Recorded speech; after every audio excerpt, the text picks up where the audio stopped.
أستغفر الله العظيم أستغفر الله العظيم أستغفر الله العظيم الذي لا إله إلا هو الحي القيوم وأتوب إليه لا حول ولا قوة إلا بالله العلي العظيم اللهم صل على سيدنا محمد قبل كل حيلته فأدركني يا رسول الله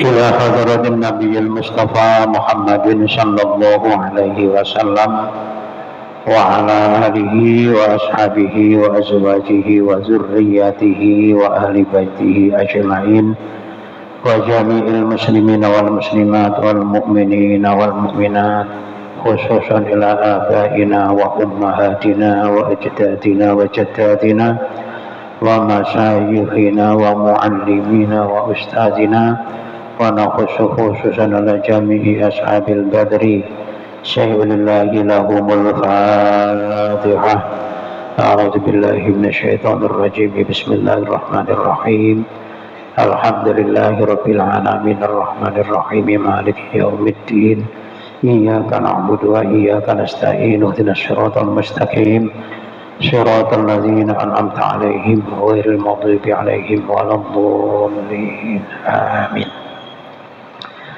Bismillahirrahmanirrahim. Assalamualaikum warahmatullahi wabarakatuh. Alhamdulillah Alhamdulillahi rabbil alamin wal aqibatu lil muttaqin wala udwana illa 'alal zalimin. Asyhadu an la ilaha illallah wahdahu la syarika lahu rabbul alamin wa asyhadu anna sayyidana wa nabiyyana Muhammadan abduhu wa rasuluhu shadiqul amin. Allahumma shalli ala sayyidina Muhammadin khatamun nabiyyin wa ala alihi wa ashabihi wa man ittaba'ahu ila yaumiddin. Qala rabbi shrah li sadri wa yassir li amri wahlul 'uqdatam min lisani yafqahu qawli. Rabbi a'udzu bika min hamazatis syayatin wa a'udzu bika rabbi ayyahdurun. Wa qala aidan wa innaha la ta'mal absar walakin ta'mal qulubul lati fis sudur. Shadaqallahul azim. Wa qala an-nabiy sallallahu alaihi wasallam afdhalul imani an ta'lama annallaha ma'aka haitsu ma kunta. Rawahu Tabrani. Jamaah sholat subuh Masjid Baitur Rahim yang sama-sama dimuliakan oleh Allah Subhanahu wa Ta'ala, wabil khusus Ketua Umum Yayasan Masjid Baitur Rahim Bapak Dr. Haji Iman Sahtalio beserta seluruh jajarannya yang sangat-sangat saya banggakan. Jamaah Baitur Rahim yang sama-sama dimuliakan oleh Allah Subhanahu wa Ta'ala, calon-calon penghuni surganya Allah Subhanahu wa Ta'ala yang berbahagia. Izinkan yang pertama saya mengajak kepada seluruh jamaah umumnya dan khususnya kepada diri saya sendiri untuk menyampaikan rasa syukur kehadirat Allah Subhanahu wa Ta'ala, seraya kita bersama mengucap hamdalah alhamdulillahi rabbil alamin. Sampai di hari yang ke-28 di bulan Ramadan ini, kita masih diberikan kesempatan oleh Allah untuk menikmatinya, dan bagaimana kita menggunakannya diserahkan oleh Allah kepada kita. Tentu kita berharap atas pertolongannya, hidayahnya, kita supaya bisa menggunakan kesempatan ini dengan sebaik-baiknya dalam rangka mempersiapkan bekal kita masing-masing apabila kita semuanya kelak kembali kepada Allah Subhanahu wa Ta'ala. Kalau bulan Ramadan itu sudah tahu hitungannya, antara 29 dan 30. Tidak ada Ramadan 31 dan tidak ada Ramadan 28. Antara 29 dan 30. Sekarang sampean dan saya sudah menjalani hari ini yang ke-28. Kalau sekiranya itu 29, bagi kita tinggal cuma sekitar, nah itulah. Karena kita sudah tahu jumlahnya. Masalahnya yang muncul apabila kita mengambil iktibar, sampean dan saya itu tidak tahu berapa umur yang Allah persiapkan untuk kita masing-masing. Itu masalahnya. Rasulullah memberi pelajaran karena bulan Ramadan itu diketahui berapa jumlahnya dalam satu bulan, maka beliau memberi contoh kepada kita yang kita bisa ambil manfaat di antara salah satunya. Dikala sepertiga yang terakhir yang sudah diketahui jumlahnya itu, beliau memperbanyak berada di masjid, beritikaf, artinya banyak beribadah karena merasa bulan Ramadan mau meninggalkannya. Sampai Rasulullah itu pernah berkata, pada malam akhir bulan Ramadan, bumi, langit dan penghuni langit itu sama nangis. Penghuni langit berarti sampean termasuk bukan zaman penghuni dunia. Ya Nabi mengatakan tuh bumi, isi langit itu langit nangis ketika malam terakhir bulan Ramadan. Sahabat lalu bertanya, mengapa kok bisa begitu ya Rasulullah? Rasulullah menjawabnya indah. Di bulan Ramadan itu segala doa dikabulkan. Di bulan Ramadan itu orang yang meminta ampun diterima pengampunannya. Di bulan Ramadan itu orang yang beramal ibadah dilipat gandakan pahalanya, berbeda dengan bulan-bulan yang lainnya. Lalu itu mau meninggalkan.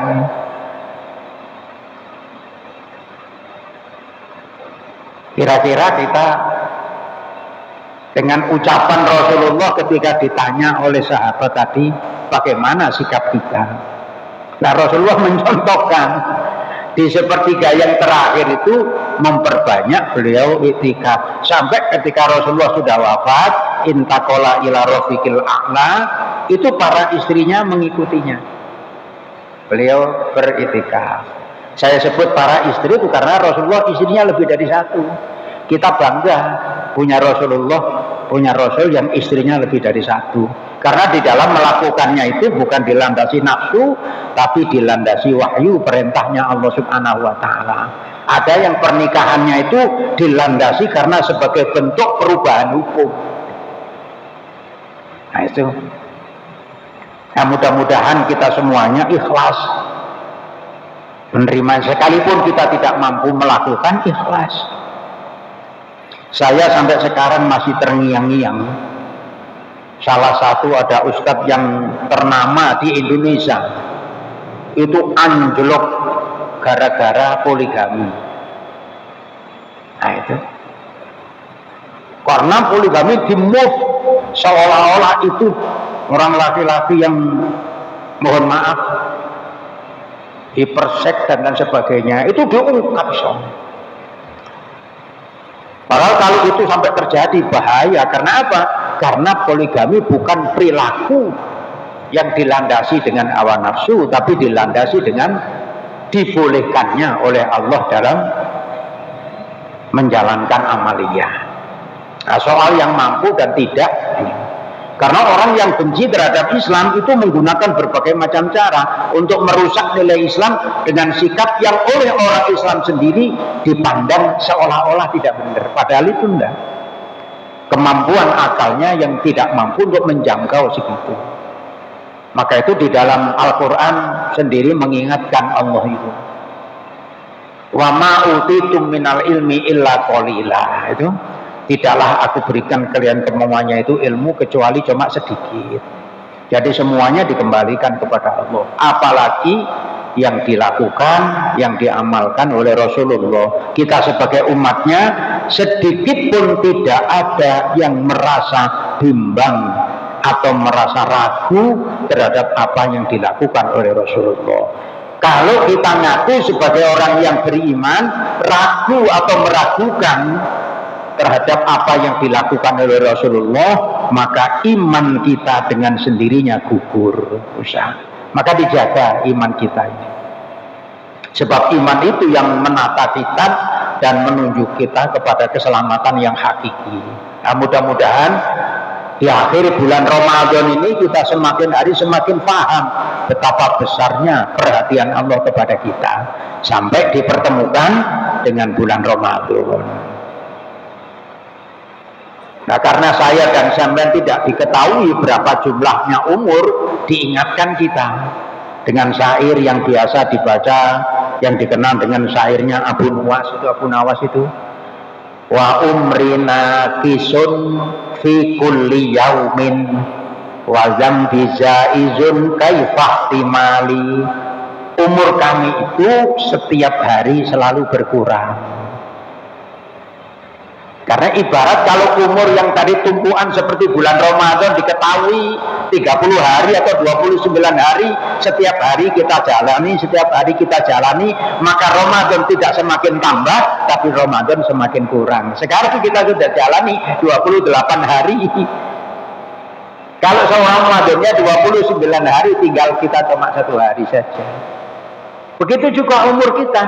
Kalau umur kita diberi oleh Allah 60 tahun atau 65 tahun atau 70 tahun, sampean dan saya sudah menjalani, umpamanya ada yang 60, ada yang 55, berarti sampean sudah tinggal berapa sisanya ini. Masalahnya saya dan sampean tidak mengetahui berapa diberikan oleh Allah jatah umur ini. Maka orang mukmin selalu menggunakan jatah itu untuk mempersiapkan dirinya masing-masing. Sehingga hadis Nabi yang diriwayatkan oleh Imam Tabrani, beliau berkata, kata Rasulullah, afdalul imani anta'lama annallaha ma'aka haitsuma kunta. Iman yang paling utama itu, kata Nabi, adalah manakala kita yang mengaku sebagai orang yang beriman itu memahami, mengerti bahwa dimanapun kita berada, kita dalam pengawasan, dalam kekuasaan Allah. Allah senantiasa menguasai kita. Jadi di mana-mana kita paham, kita sadar itu. Maka hidupnya yang dicipta oleh Allah disadari bahwa dirinya dicipta oleh Allah tidak lain adalah untuk beribadah. Maka sebagai orang mukmin, keberadaannya di dunia niat hanya untuk beribadah. Nah, kira-kira kita dalam hidup itu sudah niat untuk beribadah apa belum? Nah, ini kan perlu kita koreksi. Kalau kita seseorang ini sudah menanamkan hati kita ini selalu hidup untuk beribadah, maka dimanapun kita berada, insya Allah bisa menjaga diri dari perbuatan yang tidak bernilai ibadah.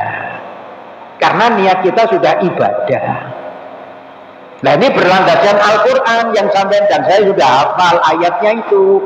Wa ma khalaqatul jinna wal insa illa liya'budun. Allah tidak menciptakan jin dan manusia kecuali untuk beribadah, mengabdi kepada Allah. Maka hidup ini mari kita niati untuk ibadah.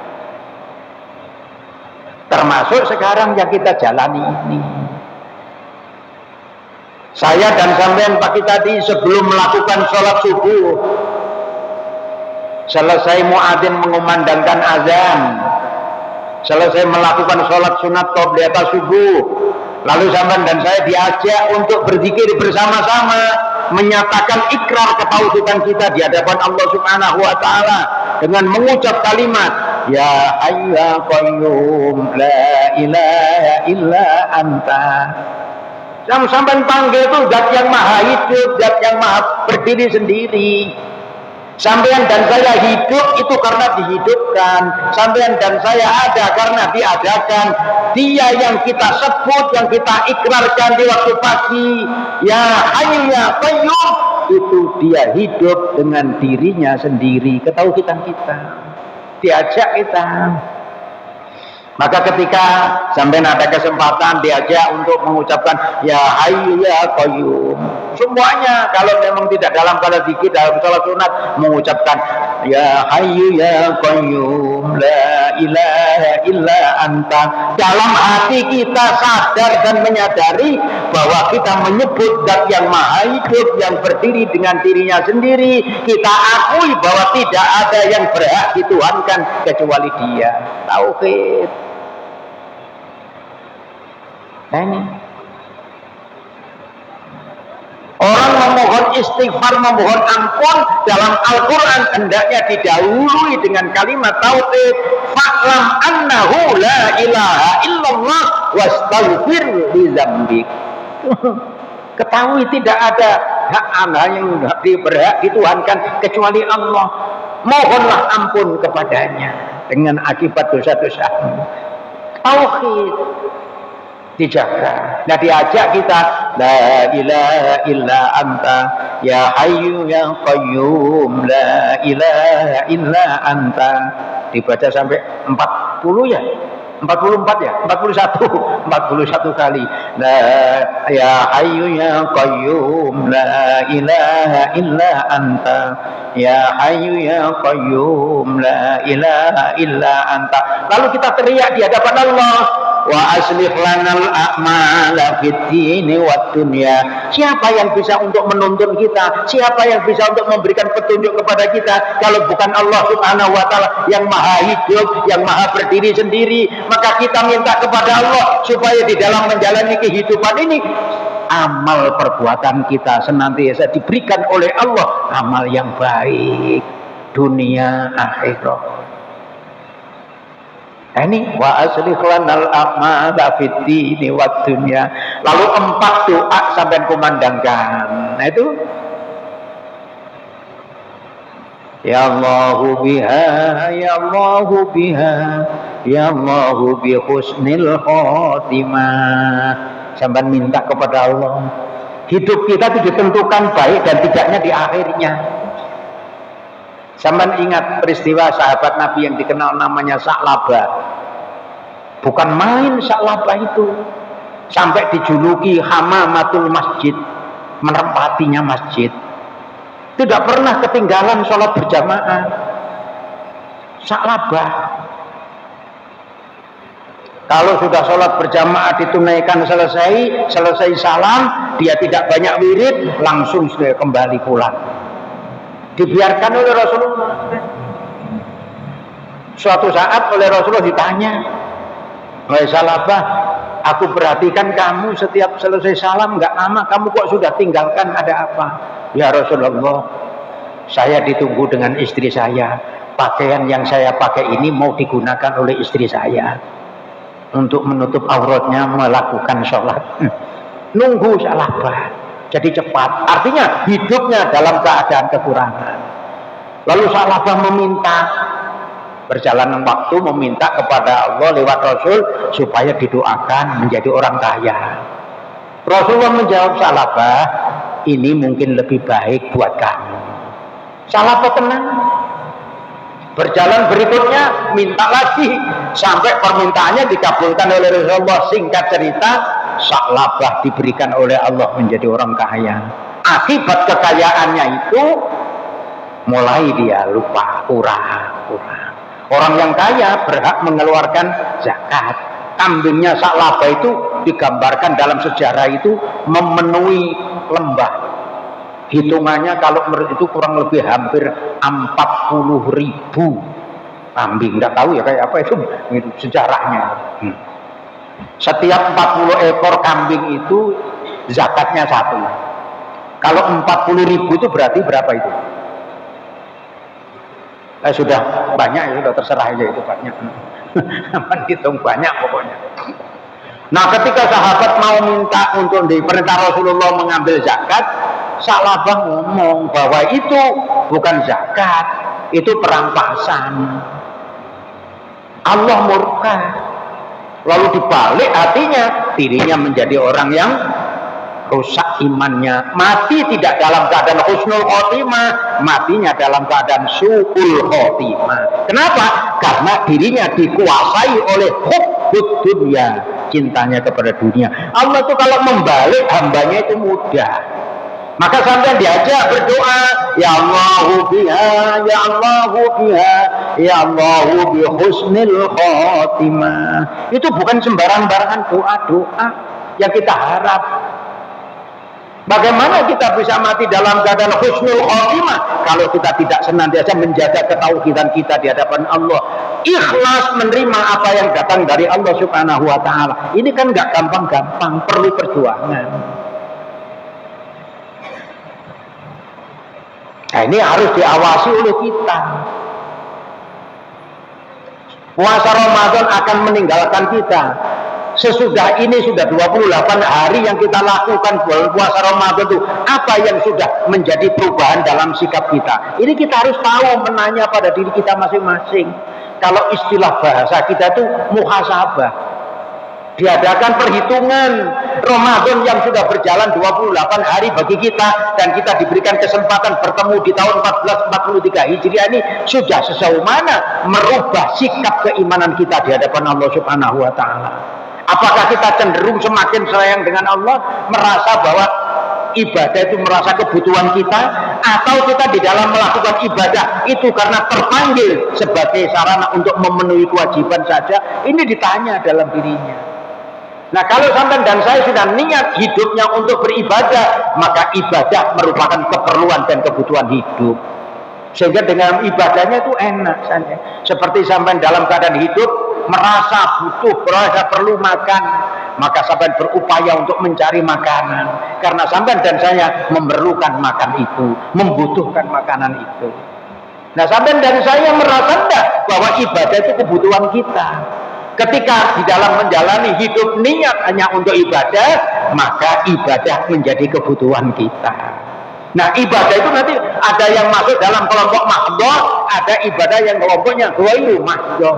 Yang mahdhah seperti sholat, puasa, muamalah ghairu mahdhah, yang lainnya. Bagaimana kita sesama manusia, sampai Nabi mengatakan afdalul a'mali ba'dal imani billahi at-tawaddudu ilan nas. Amal yang paling mulia sesudah seseorang itu menyatakan diri beriman hanya kepada Allah, tidak ada lagi kecuali bagaimana orang itu bersikap terhadap sesamanya, kasih sayangnya, bersikap sembah lembut, kasih sayangnya, saling menolongnya. Itu dinyatakan oleh Nabi Shallallahu Alaihi Wasallam. Sama bukan nanti di dalam kitab Muhtarul Ahadis ketemu nanti itu dengan jelas Rasulullah. Nah, kalau kita menyatakan diri beriman tapi sikap kita terhadap sesamanya tidak kita jaga, bagaimana hubungan hablum minan nasnya? Ini kan perlu diawasi. Lewat Ramadan, mampukah kita ini? Sehingga sampai di dalam mengeluarkan zakat diutamakan oleh Rasulullah lewat perintahnya Allah Subhanahu wa taala. Yang pertama diawasi zawil qurba, keluarga yang terdekat. Bagaimana? Karena dengan itu nanti akan mampu menjalin kekokohan persaudaraan, menjalin kekuatan silaturahim. Jadi bukan sekedar cuma menjalankan perintahnya Allah berupa zakat, tapi zakat itu memberi dimensi yang sangat luas dalam kehidupan kita, sehingga memperindah dan mempercantik hubungan kita di dalam bermasyarakat, berkeluarga. Loh, ini kalau dilandasi dengan keikhlasan, muncul kekuatan iman kita. Ini yang harus kita jaga. Maka itu Rasulullah mengingatkan kepada kita supaya hari ini lebih baik dari hari kemarin, hari esok lebih baik daripada hari ini. Ini puasa tahun 1443. Bagaimana dengan keadaan puasa kita di tahun dulu 442? Sekarang kita diberikan kesempatan. Apakah 1444 yang akan datang kita masih diberikan kesempatan? Wallahu a'lam. Tidak ada satupun di antara kita yang tahu.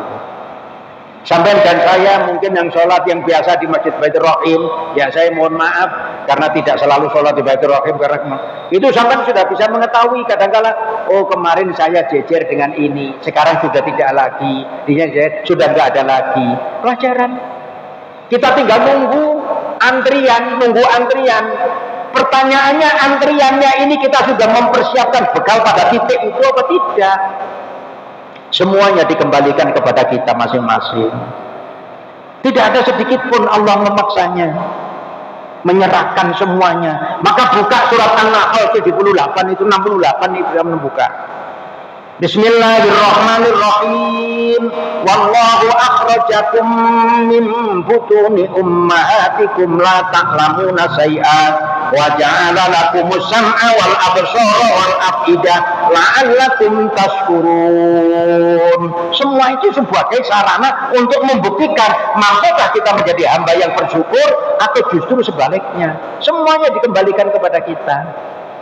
Maka tuntutan hukum diberikan oleh Allah bagi yang dipenuhi persyaratannya, berakal sehat, balik dan sebagainya. Kalau tidak berakal sehat, no problem. Jadi kalau saya dan sahabat kepingin bebas dari tuntutan, kita masuk dalam kelompok yang tidak sehat, dalam artian majnun. Majnun itu berbeda dengan tambuk,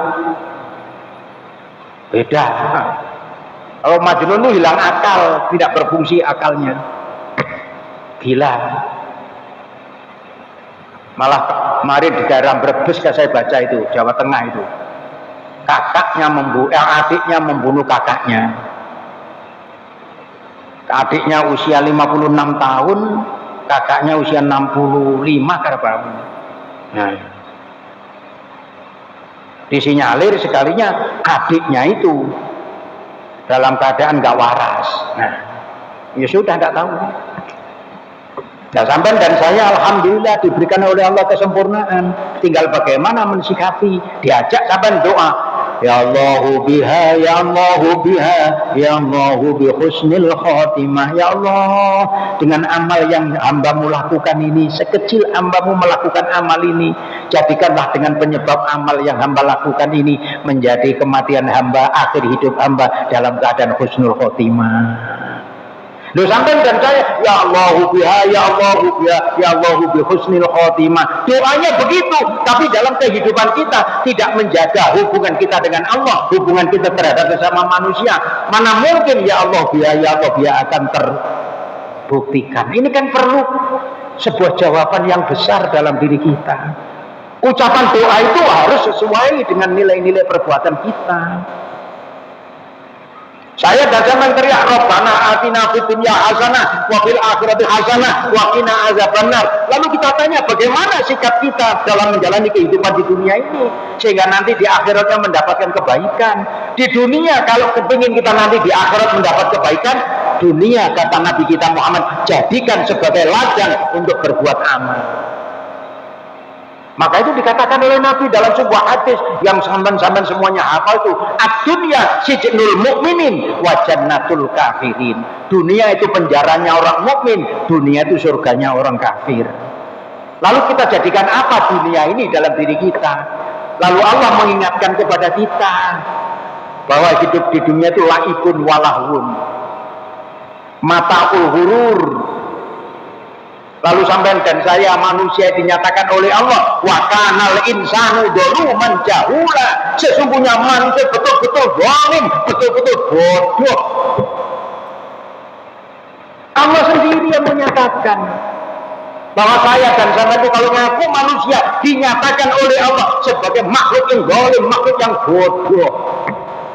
Kalau pantaskah kita menjadi manusia yang ngaku segala-galanya? Ujar bahasa kita belajar PII. Apa Nah, mari kita coba telaah dalam diri kita. Maka sikap kita sampai Allah sendiri mengatakan, ya ayyuhan nas inna khalaqnakum min zakarin wa unsa wa ja'alnakum syu'uban wa qabaila lita'arafu inna akramakum indallahi atqakum. Itu coba. Tidak ada bedanya.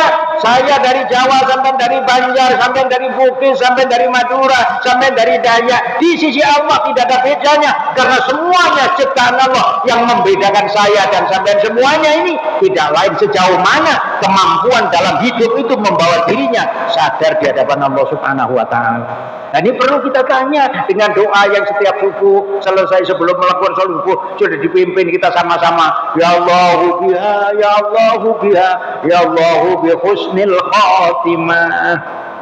Lalu kita teriak lagi dalam doa itu, ya Allahu biha, ya Allahu biha, ya Allahu bi rahmati wasi'ah. Sampai dan saya minta kepada Allah diberikan rahmat yang luas. Kehidupan kita menjadi kehidupan yang tenang, sehingga kelak sampean dan saya di dalam melaksanakan kehidupan kelak itu dengan ridhonya Allah. Karena sampai di dunia berusaha mencapai rahmatnya Allah, maka dalam usaha ini sampean tunduk dengan aturan Allah. Bukan ibadah sampean yang menyebabkan sampean dimasukkan ke surga, tapi yang menyebabkan sampean dan saya dimasukkan ke surga tidak lain karena rahmatnya Allah Subhanahu wa Ta'ala. Nah, untuk menggapai rahmatnya Allah itu hidup diperintahkan untuk senantiasa takwa kepadanya. Lalu dalam Quran disebutkan wattaqullaha la'allakum turhamun. Terperintah wasiat dalam setiap khutbah Jumat diingatkan ittaqullaha haqqa tuqatih wa la tamutunna illa wa antum muslimun. Lalu apa yang bisa kita ambil setiap kita mendengar kalimat ittaqullaha haqqa tuqatih wa la tamutunna illa wa antum muslimun? Lalu bagaimana sikap kita menjadi orang muslim ini? Ini perlu dipertanyakan dalam diri kita masing-masing. Karena tidaklah yang satu bertanggung jawab terhadap yang lainnya, tapi dirinya sendiri bertanggung jawab di hadapan Allah Subhanahu wa Ta'ala. Berulang kali saya katakan, buka Al-Baqarah 281. Bismillahirrahmanirrahim. Wattaqu yawman turja'una fihi ilallah summa tuwaffa kullu nafsin ma kasabat wa hum la yuzlamun. Sampai dan saya jelas-jelas diingatkan oleh Allah. Rasulullah menerima wahyu itu tidak lama sesudah itu beliau intaqala ila rafiqil a'la. Beliau meninggal. Ada yang menyatakan 80 hari sesudah menerima ayat itu. Ada yang menyatakan berbeda pendapat. Tapi tidak lama menyatakan bahwa ayat itu turun. Lalu Rasulullah tidak lama kembali kepada Allah. Intaqala ila rafiqil a'la, meninggal beliau. Diingatkan kita. Lalu nomor 3-nya kita diajak untuk bersama-sama berdoa. Ya Allahu biha, ya Allahu biha, ya Allahu bi taubati wal qabul. Minta sampai diberikan kekuatan oleh Allah, diberikan pertolongan oleh Allah, merasa bahwa diri sampai betul-betul banyak dosa, banyak salah, lalu sampai bertobat memohon ampun kepada Allah. Kita mohon kepada Allah pertobatan kita, tobat kita diterima oleh Allah. Pertanyaannya, bagaimana supaya tobat kita bisa diterima? Ini kan perlu jawaban. Kesungguhan ada, syarat dan rukunnya dilakukan. Nah, ini perlu dijaga. Kalau ibadah dalam tanda petik sholat itu terpenuhi syarat dan rukunnya, apa syarat, apa rukun? Baru secara dzahiriyah saja kita bisa melihat syarat segala sesuatu yang dipenuhi sebelum mengerjakan pekerjaan, rukun sesuatu yang dipenuhi di saat mengerjakan pekerjaan. Maka ketika dipenuhi syarat dan rukun, maka ibadah itu sah. Pertanyaannya, ibadah yang sah itu sudahkah diterima oleh Allah Subhanahu wa Ta'ala? Ini perlu jawaban oleh kita. Hadis dalam kitab Al-Kabair, Rasulullah dengan tegas menyatakan, manis taro sauban bi asroti darohima wa fi samanihi dirhamun min haramin lam yaqbalullahu lahu sholatan madama alaihi. Siapa yang membeli pakaian tercampur pembeliannya dengan barang uang yang haram, lalu pakaian tadi dipakai nutup aurat, dipakai sholat, Nabi menyatakan lam yaqbalullahu lahu sholatan madama alaih, manakala di dalam sholatnya menggunakan penutup aurat yang dibeli dengan tercampur barang yang haram. Itu kan syarat secara hakiki. Kalau syarat secara lahir tertutup sudah selesai. Maka orang mukmin menjaga yang demikian ini. Oh begini, oh begini. Maka Rasulullah menyampaikan kepada kita, Allah tidak melihat zahirnya keindahan, tapi yang dilihat adalah dalamnya batin seseorang keindahan. Innallaha la yanzuru ila suwarikum walakin yanzuru ila qulubikum. Itu kalau dijelaskan panjang lagi, waktunya sudah mau habis. Dan ini mari kita coba telaah, oh begini. Maka Ramadan 1443 Hijriah ini mari kita gunakan untuk merenungi diri. Kita husnudzon kepada Allah, kita berterima kasih dengan keimanan yang Allah berikan. Maka perbanyak oleh kita membaca Sayyidul Istighfar. Rasulullah mengajari Sayyidul Istighfar, dikatakan rajanya istighfar. Tidak diawali dengan kalimat istighfar astagfirullah, tapi diawali dengan kalimat pernyataan mengakui bahwa tidak ada yang berhak dituhankan kecuali Allah. Allahumma anta rabbi la ilaha illa anta. Baru kita mengatakan khalaqtani wa ana abduka wa ana ala ahdika wa wa'dika mastata'tu a'udzubika min syarri ma sana'tu abu'u laka bi nikmatika alayya. Jangan lupa, walaupun sampean dan saya merasa banyak dosa, jangan berhadap kepada Allah hanya dosa, salah. Sampean dan saya diberi oleh Allah nikmat yang tidak terhingga. Sekarang sampean bisa duduk di masjid ini untuk bersama-sama thalabul ilmi, niat iktikaf. Sampean nanti diberikan oleh Allah pertolongan bisa melakukan sholat subuh dengan berjamaah, karunia Allah yang sangat besar. Lalu sampean teriak di hadapannya, Abu ulaka bi nikmatika alayya. Ya Allah, hambamu menghadap kepadamu dengan membawa banyak nikmat yang kau berikan kepada hambamu. Tapi hambamu ingat, wa abu ubi zambi. Hambamu ingat menghadap kepadamu dengan membawa berbagai macam dosa. Hambamu yakin tidak ada yang bisa untuk mengampuni segala dosa kecuali engkau. Maka hambamu berteriak, faghfirli fa innahu la yaghfiru dzunuba illa anta. Mari coba kita renungi. Rasulullah sampai itu dikatakan sebagai Sayyidul Istighfar. Sadar enggak diri kita? Ini saya sampaikan berkaitan dengan ini menjelang akhir bulan Ramadan. Mohon maaf, sebetulnya saya Sabtu ini di Islamic Center. Nah, terus di sore menjelang maghrib itu ditelepon, diminta untuk ke sini. Mikir-mikir ini daerah saya sama-sama keluarga Islamic Center jauh, ya sudah sini saya telepon sana dulu, supaya disiapkan sana penggantinya. Terus saya ke sini, alhamdulillah saya ke sini sekaligus untuk bersilaturahim dan memohon ampun, memohon maaf terhadap sampean semuanya apabila di dalam saya menjalani kehidupan ada salah khilafnya, omongan-omongan saya mohon dimaafkan. Kita sama-sama maafkan sehingga nanti Idul Fitri betul-betul kita raih dan kita semuanya nanti dimatikan oleh Allah dalam keadaan husnul khotimah. Lalu terakhir dalam doa kita itu, ya Allahu biha, ya Allahu biha, ya Allahu bi ghufraniz dzunub. Kita minta kepada Allah yang memiliki sifat Maha Pengampun, kita minta supaya dosa kita semuanya diampuni oleh Allah Subhanahu wa taala. Mudah-mudahan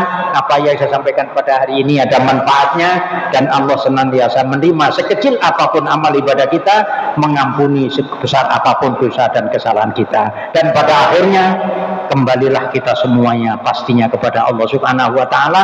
Mudah-mudahan kembali kita kembali dalam ridhonya Allah Subhanahu wa taala. Al-Fatihah. A'udzubillahi minasyaitonir rajim. Bismillahirrahmanirrahim. Alhamdulillahirabbil alamin. Ar-Rahmanir Rahim. Maliki yaumiddin. Iyyaka na'budu wa iyyaka nasta'in. Shiratal ladzina an'amta 'alaihim ghairil maghdubi 'alaihim waladdallin. Amin ya mujibas sa'ilin. Bismillahirrahmanirrahim. Allahumma shalli 'ala sayyidina Muhammad wa 'ala sayyidina Muhammad. Alhamdulillahirabbil alamin. اللهم سلم قلوبنا من صفات الكبرياء والرياء والعجب والسمعة والغيبات وسوء الظن والنميمة واجعل قلوبنا قلوبا مطمئنة خاشعة متواضعة ورقة وخشوعا وتضرعا إليك وإيمانا بقدرتك واجعل قلوبنا مستقرة لجميع كرامات أوليائك بلا شك ولا هم يا مقلب القلوب ثبت قلوبنا على دينك وعلى طاعتك وعلى إيمانك اللهم بارك لنا في شهر رمضان بارك اللهم لنا في شهر رمضان بارك اللهم لنا في شهر رمضان اللهم إنا نسألك رضاك والجنة ونعوذ بك من سخطك والنار اللهم اختم لنا بحسن الخاتمة ولا تختم علينا بسوء الخاتمة ربنا آتنا في الدنيا حسنة وفي الآخرة حسنة وقنا عذاب النار وصلى الله على خير خلقه محمد سبحان ربك رب العزة عما يصفون وسلام على المرسلين walhamdulillahi rabbil alamin. Kita akhiri bersama dengan membaca doa kafarat majelis. Bismillahirrahmanirrahim. Subhanakallahumma wa bihamdika asyhadu an la ilaha illa anta astaghfiruka wa atubu ilaik. Wallahul muwaffiq ila aqwamit thoriq. Wassalamualaikum warahmatullahi wabarakatuh. Shallu